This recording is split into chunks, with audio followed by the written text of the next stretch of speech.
Mais d'abord, l'édito international d'Europe 1. Bonjour Vincent Hervouette. Bonjour Dimitri Pavlenko, bonjour à tous. Alors c'est le jour de la libération. Ce soir, Donald Trump va imposer des droits de douane au reste de la planète. Oui, alors le jour de la libération pour Donald Trump, c'est la veillée d'armes pour tous les autres. Cet après-midi, dans la roseraie de la Maison-Blanche où son gouvernement sera réuni, Donald Trump détaillera les hausses de taxes sur les produits importés. On saura s'il choisit une taxe universelle ou s'il impose des droits de douane réciproques à tous les partenaires étrangers, ou s'il panache les deux pour accabler les pays que l'Amérique juge hostiles. Ses conseillers sont divisés. En tout cas, la guerre commerciale sera déclarée.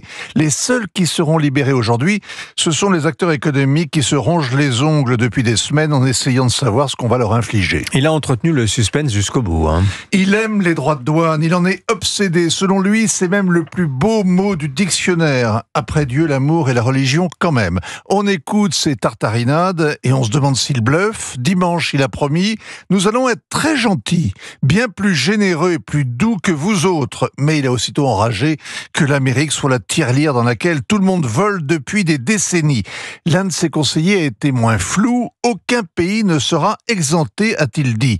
Sueur froide chez ceux qui négocient depuis des semaines pour échapper au couperet, comme les Britanniques, ou ceux qui ont pris les devants, comme les Vietnamiens, qui ont précipitamment baissé les taxes sur les voitures américaines. Cette incertitude, évidemment, déprime les marchés. La bourse n'aime pas ce qu'elle anticipe, un retour à l'avant-mondialisation, mais peut-être qu'elle se trompe. Après tout, au cours de son premier mandat, Donald Trump avait déjà brandi des taxes comme une menace pour obtenir de ses partenaires moins de taxes, justement, et une plus grande libéralisation des échanges. Alors, dans cette affaire, l'Europe est en première ligne, Vincent. Dans la liste des 15 salopards, c'est comme ça que la Maison-Blanche parle des pays qui ont les plus gros déficits, l'Union européenne est sur le podium de tête, à mi-chemin entre la Chine, numéro 1, et le Mexique, numéro 3. Alors on peut contester ce palmarès, parce qu'il suffit d'introduire les services et le déficit commercial américain font à vue d'œil. Mais bon, Donald Trump est buté. À force de voir des Mercedes, des Audi, des BMW sur le parking de Mar-a-Lago, il a infligé 25% de taxes aux modèles importés et il y a là de quoi déprimer les Allemands. Visiblement, cela galvanise Ursula von der Leyen.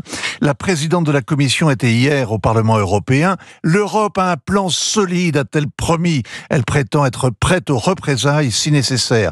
En réalité, elle est prête à acheter davantage de gaz liquéfié ou d'armes, à laisser tomber les enquêtes sur les GAFA et le harcèlement réglementaire. Le ton est martial, la position est couchée. Dans le genre, il y a encore mieux. Christine Lagarde se réjouit de la guerre qui vient. Elle parle d'un moment existentiel pour l'Europe, le moment où nous devons décider de prendre notre destin en main, et c'est une marche vers l'indépendance. Autrement dit, moins ça va, mieux ça va.